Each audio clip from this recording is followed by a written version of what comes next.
So this week I've been chasing perfection as well as blown away drones. Microphone. So we're gonna go and fly the drone this morning. I love taking my drone out. Katie got me a new one for Christmas and I don't know what it is about it. I think it's just because it's a toy. But it's been raining all morning and the sun has just come out. So it takes about 20 minutes to get to the top of the hill and back. If it rains while we're out, we are in trouble, aren't we, Monkey?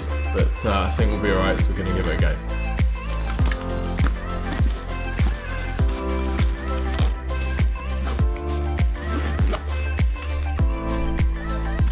Luca, you got the drone?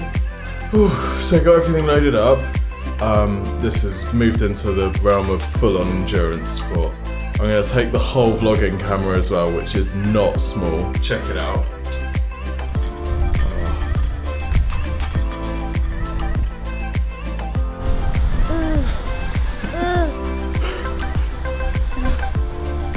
You like being outside, Luca? He freaking loves the outdoors.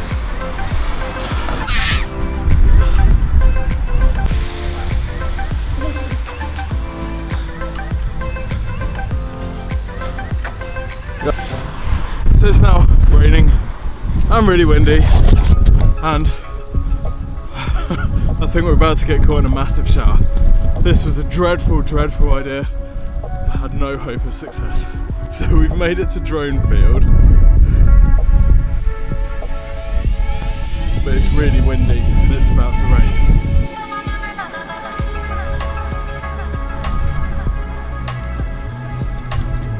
Oh, this is so rubbish, just waiting for these clouds to pass. Luca's getting fed up, which is understandable. Okay, so I think we should be good to get some flying done. Luca's being an absolute angel, as is this umbrella. Let's see if we can get it working. Everything is 10 times harder with a baby, especially when that baby is strapped to you.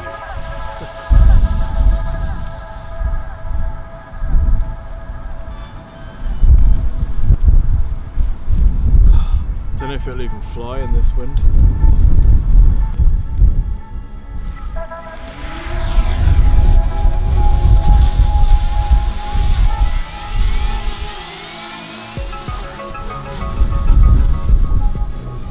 It's really windy.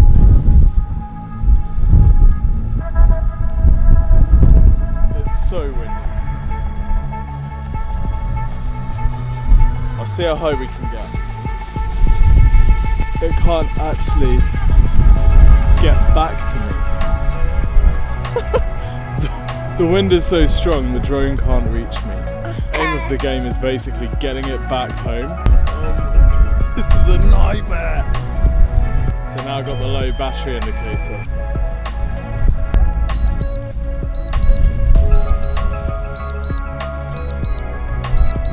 It's just being taken over a playing field. I think my drone is gone.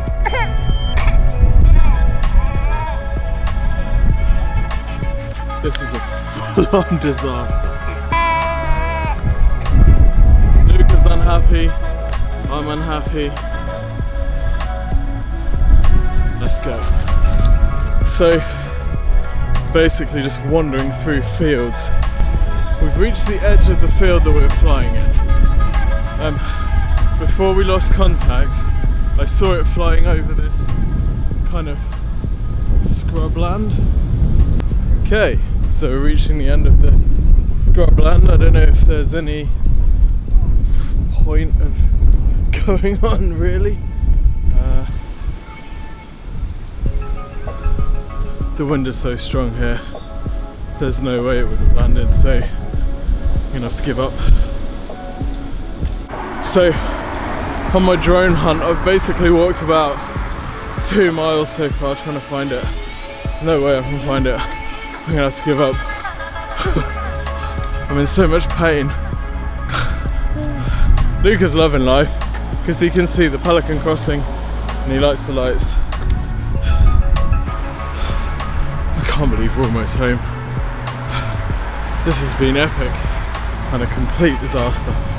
But hey, at least we're alive, eh, monkey? So, definitely one of those days where you just think, well, this would have been loads more successful if I'd have only stayed in bed.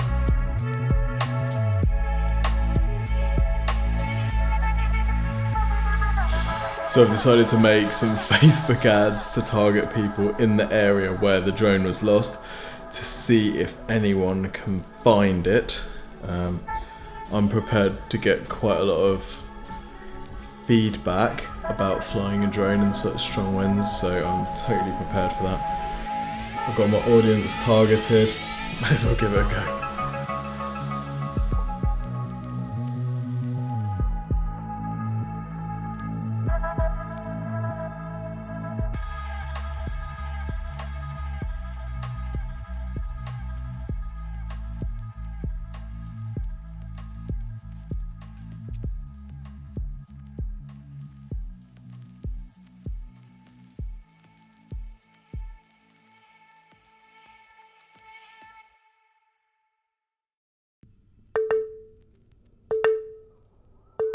So this week I've been chasing perfection as well as blown away drones. If you don't know about Explosion Ninja, which is the digital marketing agency I run, we sell digital marketing to small and medium-sized businesses. And one of the main things that we sell is something called SEO. So SEO is basically getting websites to the top of Google, and part of SEO is something called content marketing, which is basically getting a business coverage all around the internet, getting them written about. So this is a big thing, a big part of what we sell, and it's probably 80% of what we do in terms of revenue. And it's a fantastic service. We've made some of our clients millionaires. Our SEO and content marketing service is the best that you can buy for the price that we're at anywhere in the world, in our opinion. And it's great, but every so often, I think, I wonder if it's perfect. And I have what I call a kind of perfection strop, or somebody else called a perfection drive. But a perfection strop is where I say, do you know what? I'm not sure this is absolutely perfect. And I all of a sudden get really worried that because we're in a habit of doing something and because something's been successful for a long period of time, that habit can make us a bit kind of complacent in a way, right? We're just constantly doing the same things. It makes us quite focused on what we're doing rather than looking out to see, okay, is there anything else that we could be doing? Is there some stuff that at the moment we're not really covering, which we actually could be? So I have these perfection strops, not because I know that there's something that we're not doing, but because I wonder if there is something else. So the last few weeks we've been looking at SEO and content marketing, and I set all of the managers a task to go away and come up with what does perfect SEO and content marketing look like for our clients. Now, perfect is, in some ways, it's an imperfect goal, right? Because you can't get to perfect, it's completely unattainable, but I still think it's one of the most amazing goals because you can't get to it. And by definition, if you set a target of being perfect at something, you're always going to be working at that for the rest of your life. Yes, of course, you'll never achieve it, but as long as you give absolutely everything towards achieving it, you're going to be the very best that you can be. So we set the target of having the perfect SEO and content marketing plans. And I encourage everyone to say, right, forget everything that we're doing now, forget all our current processes, all the current team and the training and everything that we've got now. Let's not be tied to that. Let's work from first principles. Let's go almost back to the drawing board and figure out what does perfect look like, and then we can see how different perfect is from what we're doing at the moment. Then we can figure out how to get from where we are now to where we want to be. We can timeline it, we can put the tasks associated with it and all that sort of stuff, right? We recently did this for our customer service and it was amazing. So that's the task that we set ourselves. And I love this sort of thing because it means that you have complete creative freedom to go and design whatever service that you want to deliver.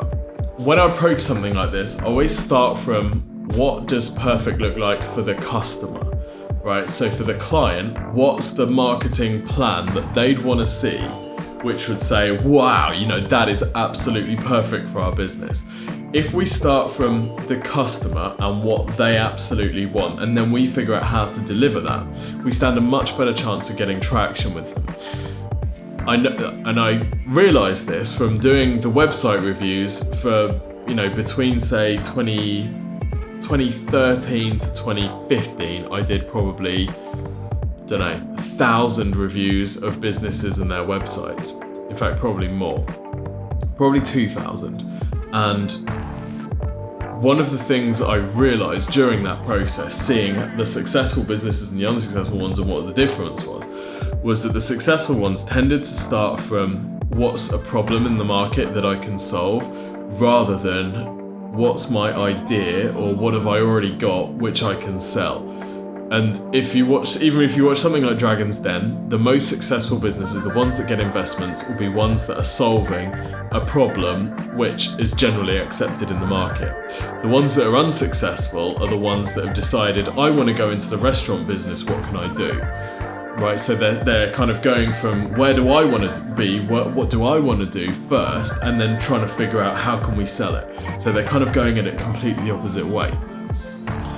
And if you do that, the danger is that you build something that nobody really cares about or needs or wants, which is the really important part. So always start from customer first, what would be perfect for the customer, and then how can we build and how can we develop that. So we all went away and we all did our kind of exercise on what we wanted to build and what we wanted to develop. And we came back on Wednesday and we had a 1-hour meeting to talk through all of this stuff, which in hindsight is completely crazy, right? Because this is the SEO and content marketing is the thing that Exposure Ninja has been built on for the last 6 and a bit years. To have a 1-hour meeting to decide what the next generation would look like is beyond crazy. But we did it anyway. And the first part of the first idea we spent 2 hours on and didn't get to a resolution. So this is a project that's going to have to go on for quite a while, I think. But we've already made some amazing changes based on that first idea. And Andy, who runs the SEO team, has been fantastic at taking all of this with a real positive attitude. Because if someone comes into your house and says, right, let's decide what perfect in your house looks like, you're going to be like, well, hold on, this is my house. I've just spent time building my house. Who the hell are you? So it takes a kind of a willingness to have other people come in and with their ignorant and fresh and naive ideas, but I think that really helps us get towards that imperfect goal of being perfect. Other than that, this week I'm going to be learning mindfulness meditation. So I think last week's episode I talked about the fact that I'm going to see a therapist. And why I'm doing this, because it's really interesting to me. The whole therapy thing is super interesting, and I wanted to know if there was any limiting beliefs and patterns and stories that I'm telling myself. So I had my second session, and to be honest, I was going in with the mindset that this is probably going to be the last one. I kind of feel like I've got what I need to out of this and what I wanted from it. So yeah, this is probably going to be the last one. And then she upsold me with the stealth of a true ninja onto an 8-week mindfulness meditation course. Now, mindfulness meditation is something that again felt really alien and completely unnecessary and a bit weird to me. So I was like, this doesn't really feel like anything that I would normally do. I would rather be thinking about work than just feeling my toes and being conscious of the room I'm in.